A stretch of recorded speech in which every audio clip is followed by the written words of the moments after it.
Pada instruksi Mendagri nomor 66 tahun 2021 tentang Prokes, Nataru dan Operasi Penertiban dan Pembinaan Perda Trantibum dan perda lainnya, mulai tanggal 24 Desember 2021 hingga 2 Januari 2022, setiap tempat usaha, kafe dan hiburan lainnya tidak boleh melaksanakan kegiatan yang menimbulkan keramaian.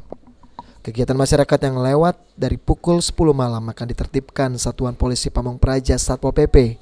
Bahkan jika dirasa membahayakan, tempat yang melampaui batas dari aturan Inmendagri tersebut juga akan dibubarkan.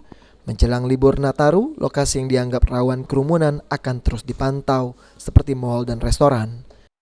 Inmendagri 66 tahun 2021 ini mulai berlaku mulai tanggal 24 Desember 2021 sampai dengan 2 Januari 2022. Ya, berlaku untuk diterapkan dan dilaksanakan oleh seluruh masyarakat Indonesia, ya, ini termasuk juga Sumatera Selatan.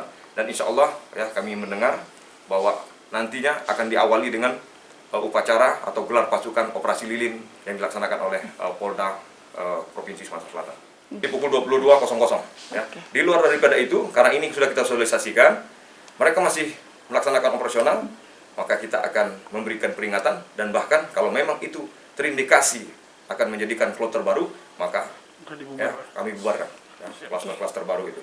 Karena kita yang paling utama adalah menyelamatkan ya masyarakat banyak, ya, jadi bukan orang per orang. Jadi sekali lagi yang terpenting adalah kita tidak menghalangi masyarakat untuk melaksanakan hiburan, masyarakat untuk berusaha, ya. Namun yang terpenting lakukan itu dengan sesuai aturan dan ketentuan yang berlaku. Sementara itu, sebanyak 100 personil Satpol PP Provinsi Sumatera Selatan disiapkan saat libur Natal dan Tahun Baru Nataru untuk pengamanan. Irawan Pal TV.